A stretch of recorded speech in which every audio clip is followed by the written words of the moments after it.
Okay, let's have a look now at the first Soviet term. So, during the initial assault led by the Axis, we lost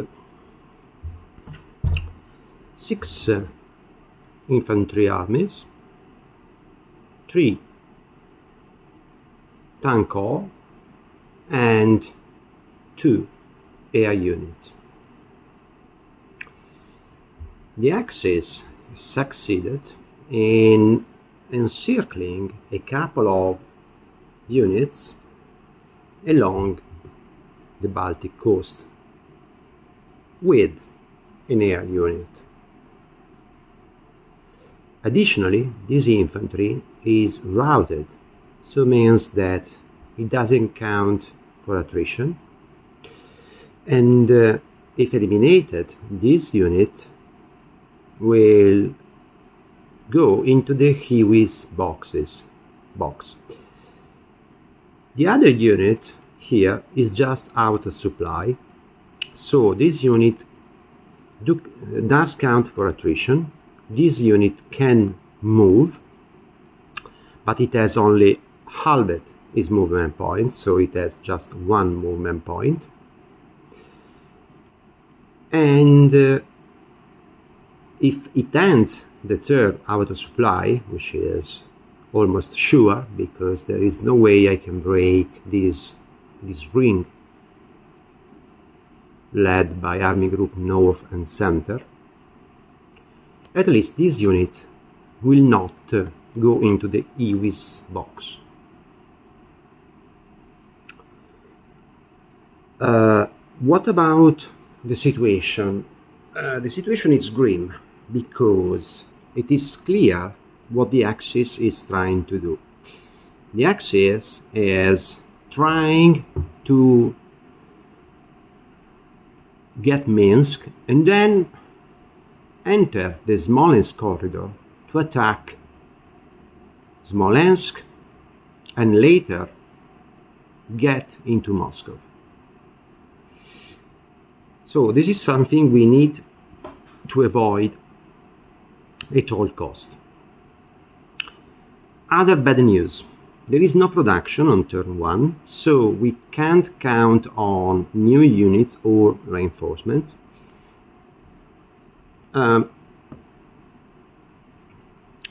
We have a card available, and we could draw a second card.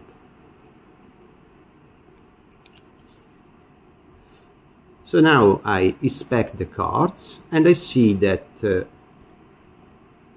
both are extremely powerful. Right now I can play just one of them or none, but surely the card I'm going to play is the Great Patriotic War, while I will keep the Hitler Intervenes card for later use, because this card is extremely helpful to dismiss Guderian if he has not taken Moscow, and Kleist if he has not taken Rostov by the end of 41. So I will keep these in my hand and I will put in play the Great Patriotic War. Right now I don't have any effect by the Great Patriotic War because I have no production, and because all my units, all my in-supply units are already organized. Otherwise I could have reorganized some at a cheaper cost. By the way, in this table you can see the production cost, the regular production cost, and the cost when playing the Great Patriotic War. Also, it allows the Soviets to attack with low odds, such as 1-2, but as I don't have production, I cannot purchase the offensive cheat. So basically what I'm going to play is an attrition move. There are some threats in the center. We have highlighted the German intention to come through the Smolensk corridor, but it is always clear that the Germans have bad intention in Ukraine as well. And here, this infantry marked with the blue cylinder is pinned because it has only 2 movement points, but being in an axis ZOC requires 1 extra movement point to leave the ZOC. So basically this unit cannot leave the ZOC because it could move here if it had 3 movement points, or either here. So first thing first, rail movement.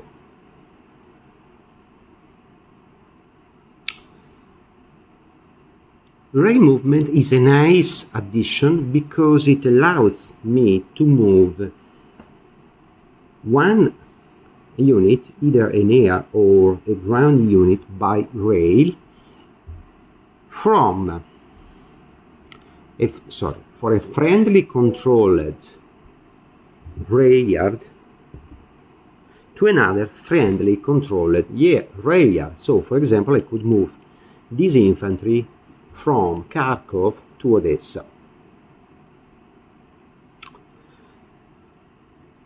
While moving strategically by rail, a unit cannot start, nor end, nor pass adjacent to any enemy unit. So I would skip the rail movement right now, and I will go directly to the administrative phase. And in the administrative phase, I can move either a ground unit, ignoring normal movement cost for the terrain, so I pay 1 MP for each X I enter, regardless of the weather or if the terrain is rough or whatever, at the condition that the unit does not start, nor end, nor pass adjacent to any enemy unit. And of course the unit must be in supply. So, as I'm a bit scared about the chance that the Axis can bring the Persian into the game, I will move this cavalry by 5 movement points to enter 4 axes. I do prefer to keep it in Tbilisi. No, let's move it to Yerevan. And as a reminder that I have already moved this unit, I will rotate it by 45 degrees. Let's have a look at the north. At the north, I can't operationally move this infantry because it is adjacent, so I can move this unit later in the normal movement phase. But what about this unit? This unit is not adjacent to the enemy, so this unit can move 2 axes, and I rotate to mark that it has already been moved. Here in the center, I would like to move this infantry into Minsk, but this is not a movement I can do during the operational movement, because this unit would end the movement adjacent to the enemy. So, what I can do instead is to move this infantry administratively, so 1, 2, 3 here, but with the Soviets I cannot overstack. So, I will first move this unit administratively here, and then I will move this infantry unit administratively there. Now that I have vacated Smolensk, I will move this Soviet infantry into Smolensk, and I will keep this movement for later, while I will send this tank 1, 2, 3 and 4 here, making a sort of check marks of the situation.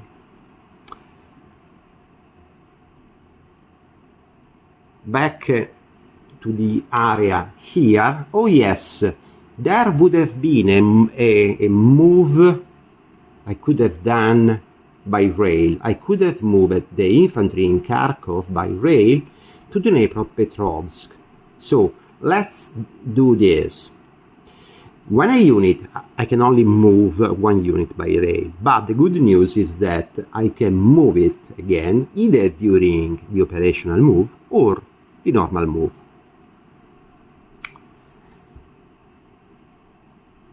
So during the operational move,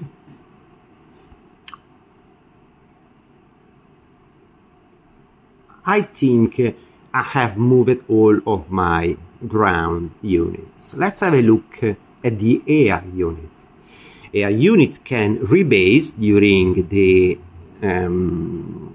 operational move at double their range. So this unit could rebase up to 10 axes. 1, 2, 3, 4, 5, 6, 7, 8, 9, 10. Of course, I want to protect my air units, because at the beginning of the game the Soviets have some troubles.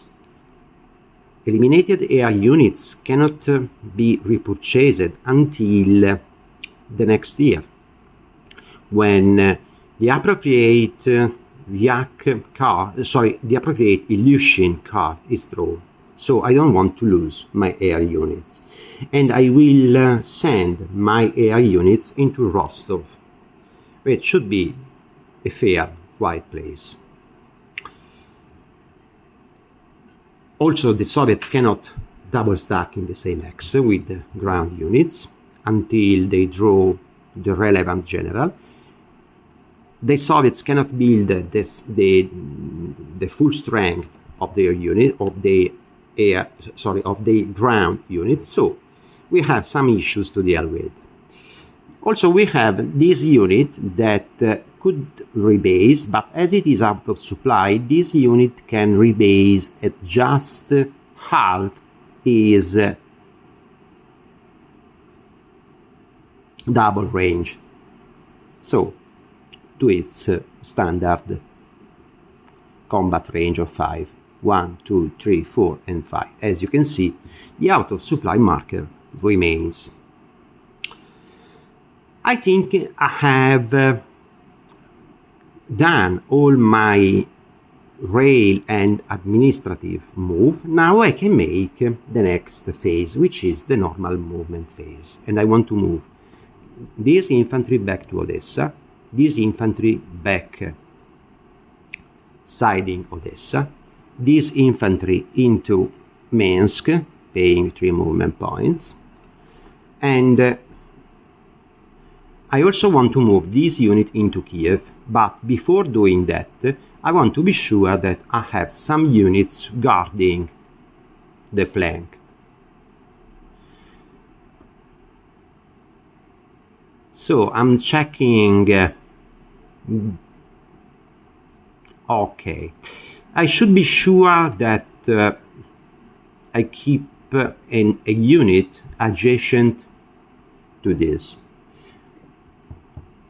Or I can do another thing. I can move this unit, for example, 1, 2, 1, 2 and 3 here, and this unit 1, 2 and 3 here. And then I will move this unit here. Okay, let's say I do prefer to do something like this, which is visible. Finally, I want to move the infantry in Vyborg into Leningrad, which cost 1+1 for leaving an enemy ZOC, 2 movement points. I have moved all of my units except this auto supply unit. This auto supply unit has 2 movement points, so it can spend just 1 movement point, and I want to make something very aggressive. I go into Königsberg. Why? Because that unit is going to die for sure, but at least I can negate the control of Königsberg at the beginning of the next turn, so the German will not be able to deploy the second army that arrives as reinforcements at the beginning of the next turn. That said, the only thing I have to do is eventually update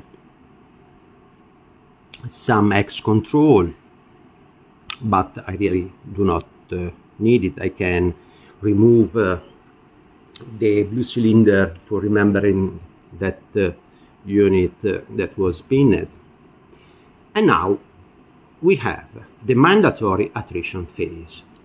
I have no adjacent units in Finland, while I have 1 unit, another unit, and other 2 units here. So I have 4 units up front, and routed does not count. So I only have 2 plus 3, 5, plus 2, 7 ground factors up front. How many factors do the Axis has? 4 plus 5, because it is 9, and then it has more 9 here, 18, 6, 24, 8, 32, 5, 37, and 4, 41.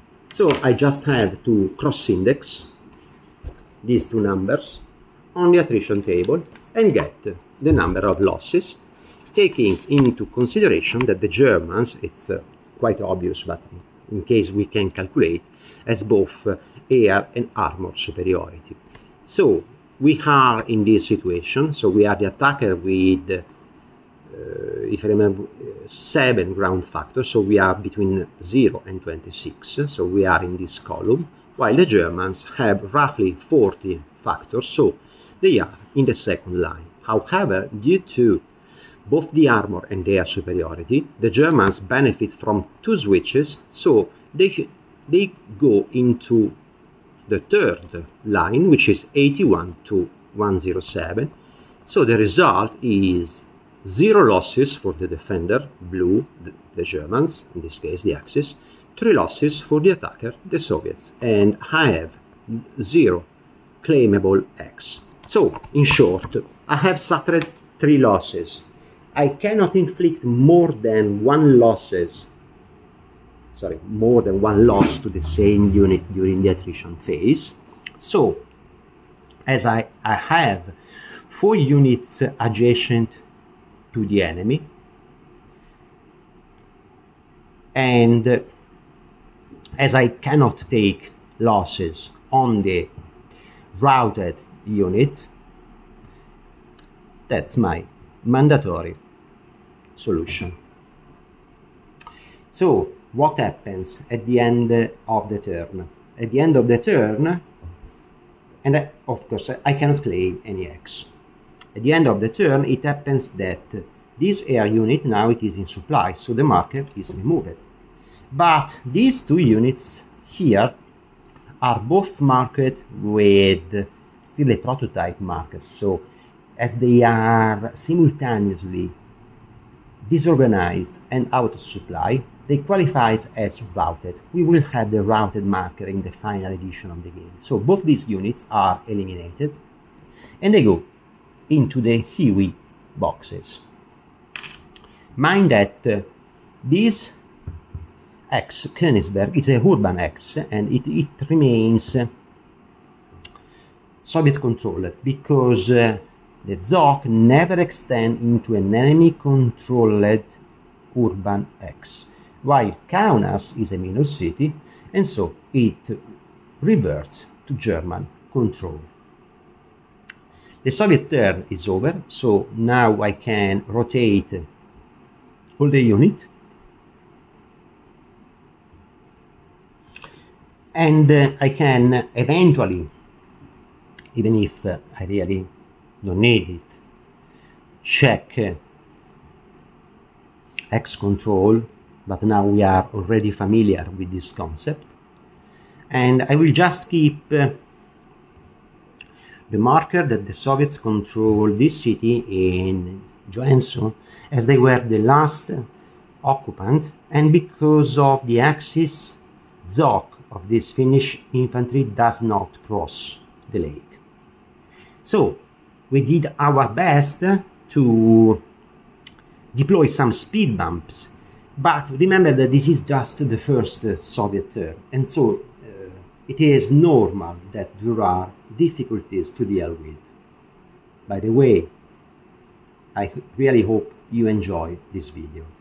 And if you have questions, comments, advice, hints, or you want to propose your strategy, please just let us know and write in the comments. Thank you for watching.